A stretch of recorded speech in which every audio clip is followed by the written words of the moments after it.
எல்லோருக்கும் வணக்கம். இப்போ வந்து ஜகரா, அதாவது ஜிலிப் ஜகரா 360 மால் இருக்குல்ல, அங்கேருந்து ஜிலிப் ஸ்வைக்கு எப்படி போகலாம் அப்படிங்கிறது தான் பார்க்க போகிறோம். இதை பார்த்திங்கன்னா அந்த ஜகராலேருந்து 6ஆம் நம்பர் ரோட்டில் இறங்கிக்கலாம். இந்த லெஃப்ட் சைடு ஒரு ரோடு போவோம், அதுவும் 6 தான். அதில் போனால் மெஸ்ஸிலா போவோம். ரைட் சைடில் ஃப்ரீ ரைட்டில் போனால் ஜகரா ரோடு.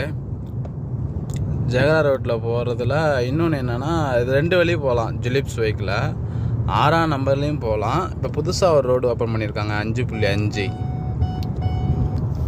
புது ரோடு 5.5லேயும் போகலாம். இதுதான் 6ஆம் நம்பர் ரோடு. இப்போ 6ஆம் நம்பர் ரோட்டில் இறங்கிட்டோம். இந்த ரைட் சைடில் ஒரு பில்டிங் தெரிந்து பாருங்களா, அதுதான் 360 மால். 360, தமிழில் சொல்லணும்னா 360 மால். இது கொஞ்சம் ஒரு பிரபலமான ஷாப்பிங் மாலு, தியேட்ரு எல்லாமே இருக்குது. இது 6ஆம் நம்பர் ரோடு ஒட்டியே இருக்குது பக்கத்தில். இது எந்தாண்ட போனால் தான் எங்கள் ஏரியா அல் ஜகரா. ஜகரா கிடையாது, ஜகரா எக்ஸாக்ட் வரும் அந்த ஏரியா. இது வந்து 6ஆம் நம்பர் ரோடு. 6ஆம் நம்பர் ரோட்டில் நேராக போனால் ஜகரா தான். அது ஜகரா ஜே வரும். இது நான் சொல்கிறது ஜகரா, கொஞ்சம் லிட்டில் டிஃப்ரெண்ட் தான். இப்போ நேராக போனால் 6ஆம் நம்பர் ரோடு. அப்படியும் ஜிலிப் ஸ்வைக் போகலாம். அதை இப்படி போனால் ரொம்ப டிராஃபிக்காக இருக்கும். அதை விட நம்ம எப்படி ஷார்ட்டாக போகணும்னா, இந்த ஏர்போர்ட் ரோடு இருக்குது பாருங்கள், 50 ரோடு. இதில் இறங்கணும். இதில் என்ன பண்ணணும்னா, ரைட்டில் போயிடக்கூடாது. ரைட்டில் போனால் குவைட் சிட்டி, லெஃப்டில் ஏர்போர்ட் போகிறதுல போகணும். ஏர்போர்ட்னு போட்டிருக்கா, இதில் போகணும். இதில் போயிட்டு கொஞ்சம் தூரத்துலேயே பார்த்தீங்கன்னா 2 ரோடு பிரியும். அதில் போனீங்கன்னா குவைட் சிட்டி போவோம். ஸோ இதில் போகிறோன்னா இதுதான் ஏர்போர்ட்டு போகிற ரோடு. இப்போ இந்த ரோட்டில் போயிட்டு அங்கே போயிட்டு மறுபடியும் 2 ரோடு பிரியும். இப்போ கொஞ்ச நேரத்தில் 2 ரோடு பிரியும் பாருங்கள்.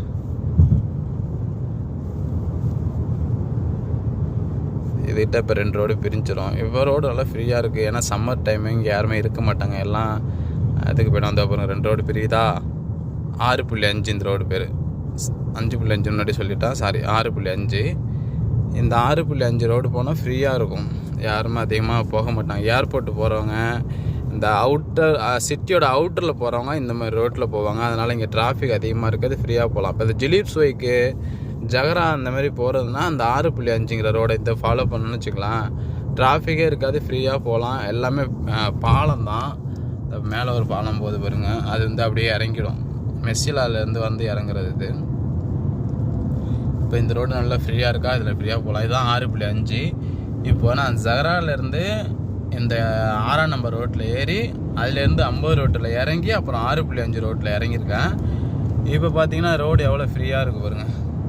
ஸோ இந்த ரோட்டில் நம்ம ஜிலிப் ஸ்வைக்கு போகணும். இப்போ ஹத்தீன் இருக்கட்டும், சலாம் இருக்கட்டும், அப்படி இல்லைன்னா சுகாதா, இந்த மாதிரி ஏரியாவில் உள்ளவங்களாம் ஜிலிப் ஸ்வைக்கு போகிறதுனா இந்த ரூட்டை ஃபாலோ பண்ணலாம். ஈஸியாக இருக்கும் போகிறதுக்கு. நம்ம 6ஆம் நம்பர் ரோட்டில் போனாக்கா பயங்கர டிராஃபிக்காக இருக்கும், போகிறதுக்கு லேட்டாக இருக்கும். அதனால இடையில அந்த அண்டர் கிரவுண்டில் இது ஃப்ரிட்ஜில் சிக்னல்லாம் இருக்கிறதால நிறையா அங்கே டிராஃபிக் ஆகும். இந்த 55 ரோடெல்லாம். இதில் பார்த்திங்கன்னா 6.5, இதில் அவ்வளோவா டிராஃபிக் இருக்காது. ஸோ இதில் போனால் நம்ம ஜிலிப் ஸ்வைக்கு சீக்கிரமாக போயிடலாம். ஏர்போர்ட்டுக்கும் இப்படியே போகலாம். இப்படியே போயிட்டு இந்த 60 ரைட்டில் போனீங்கன்னா 60 ரோடு வரும், 55 வரும். அதில் ஏர்போர்ட்டும் போகலாம். இந்த பாருங்க, இது 60ஆம் நம்பர் ரோடு. இதில் ரைட்டில் ஏறணும்னு வச்சுங்களேன், அப்படியே ஏர்போர்ட்லேயும் விட்டுரும். நேராக போனால் ஜிலிப் ஸ்வைக்கு, சபால் சலாம், சபால் சலாம் கிடையாது, அது என்ன ஒரு தெரிய பார்க்கல, ஜகரா, இந்த 3 ஏரியாவுக்குள்ளே போயிடலாம். சபா அல் சபா அல் முபாரக்னு நினைக்கிறேன் அந்த ஏரியா.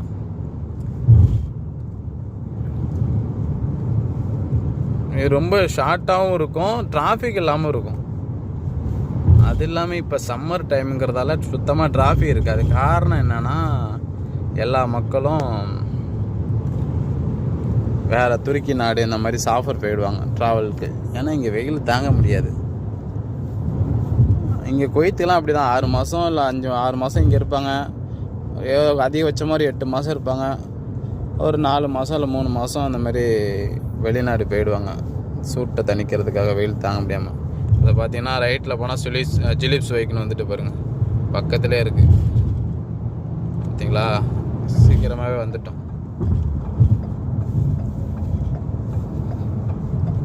இதே நம்ம 6ஆம் நம்பர் ரோட்டு போனால் ஃபுல்லாக டிராஃபிக்காக இருக்கும். பிரச்சனை ஆகும். எப்படியே இந்த ரைட்லேயும் எடுக்கலாம், இந்த ரைட்டு போனாலும் ஜிலிப்ஸ் வைக்கு தான். நான் இப்போ அடுத்த ரைட்டு எடுக்க போகிறேன், ஏன்னா இங்கே ஒரு சிக்னல் இருக்குது. இதுதான் ஜிலிப்ஸ் வைக்கு. இப்போ வந்தாச்சு, ஸ்பாட்டுக்கு வந்தாச்சு. ஸோ இப்போ நம்ம உள்ள ஏரியாக்குள்ளே என்ட்ரி ஆகணுன்னாக்கா ரைட் எடுத்தால் உள்ளே என்ட்ரி ஆகிடலாம். ஒரு 3 என்ட்ரன்ஸ் இருக்குது. ஃபஸ்ட் என்ட்ரன்ஸ் போனால் அந்த கிராண்டுன்னு ஒரு மாலில் போய் விட்டுருவோம், சூப்பர் மார்க்கெட்டில். நான் அடுத்த என்ட்ரன்ஸ் போகிறேன். நான் ஒரு வேலை விஷயமாக போகிறேன், ஒரு நர்ஸை பிக்கப் பண்ணுறதுக்காக போகிறேன். பிக்கப்னா ஒரு வேலை விஷயமாக அவங்கள அழைக்க போகிறேன், நீங்கள் தப்பாக எடுத்துக்காதீங்க.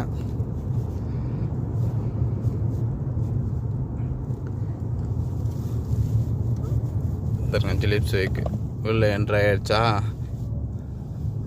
பாருங்க, இதுதான் ஜிலிப்ஸ் வைக்கு. இது இங்கே ஜிலிப்ஸ் வைக்கை பொறுத்த வரைக்கும் ஃபுல் அண்ட் ஃபுல் மலையாளிகள் தான் அதிகம். இந்தியர்கள் அதுலேயும் குறிப்பாக மலையாளிகள் தான் அதிகமாக இருக்காங்க. கொய்த்திங்கிறது ரொம்ப ரொம்ப குறைவு. 80% இந்தியர்கள் தான். 20% கொய்த்தி மக்கள் இருப்பாங்க. மற்ற எல்லாருமே இந்தியர்கள், மஸ்ரி, பிலிப்பைனி, மோஸ்ட் ஆஃப் த இந்தியர்கள் தான். எல்லாம் இங்கே வந்து ஒர்க்கர்கள் எல்லாம், அந்த ஹாஸ்பிட்டலில் ஒர்க் பண்ணுற நர்ஸு, ஸ்டாஃபு, அந்த டாக்டர் எல்லாம் இங்கே தான் ஸ்டே பண்ணுறாங்க. இப்போ நான் நர்ஸை அழைக்க தான் போகிறேன், ஹோம் நர்ஸ் அழைக்கிறதுக்காக போயிட்டுருக்கேன். ஜிலிப்ஸ் வைக்குள்ளே என்ட்ரி ஆகிடுச்சு.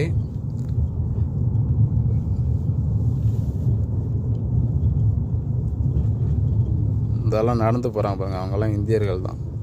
அதாவது நார்த் இந்தியர்களாக இருப்பாங்க. நார்த் இந்தியர்கள்லாம் ராஜஸ்தான் இந்த மாதிரி நினைக்கிறேன், ஏன்னா ஃபேஸ் கட் அப்படி தெரியுது. அப்புறம் பாகிஸ்தான்காரங்களும் இருக்கிறாங்க. மோஸ்ட் ஆஃப் இந்தியர்கள் தான்.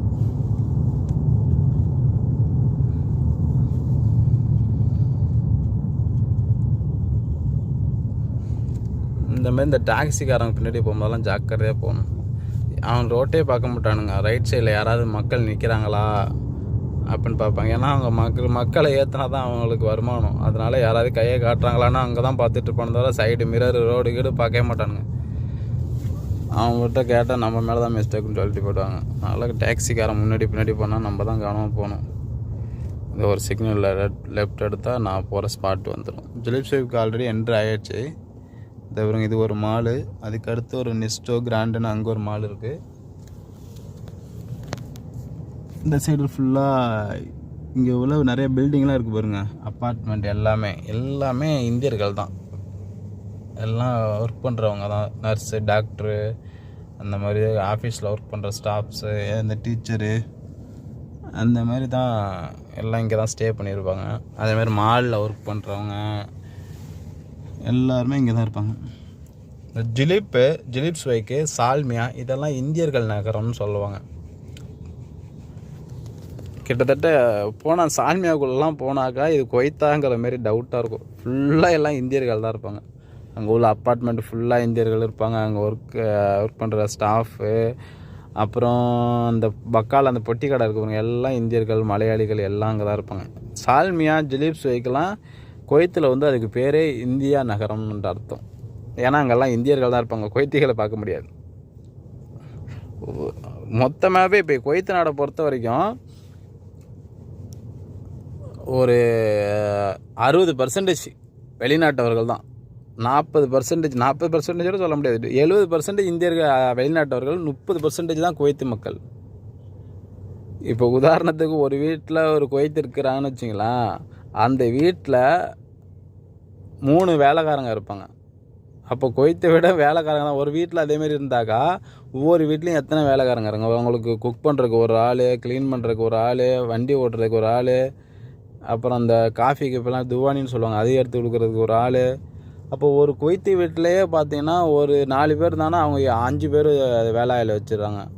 அப்படி இருக்கும்போது பார்த்தீங்கன்னா அப்புறம் நீங்களே கணக்கு பண்ணி பார்த்தீங்க, 70 பேர் வெளிநாட்டவர்கள், 70% வெளிநாட்டவர்கள், 30% தான் இந்த நாட்டை சேர்ந்தவங்களாக இருக்கிறாங்க.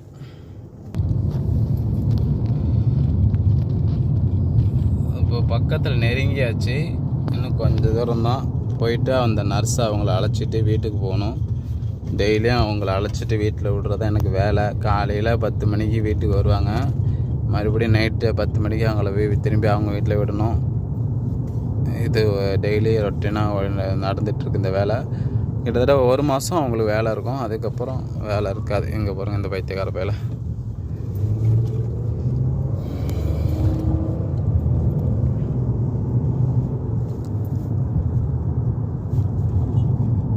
இங்கே பாருங்கள் இங்கே ஏதாவது ஒரு குவைத்தியை பார்க்க முடியுதான்னு பாருங்கள். எல்லாம் இந்த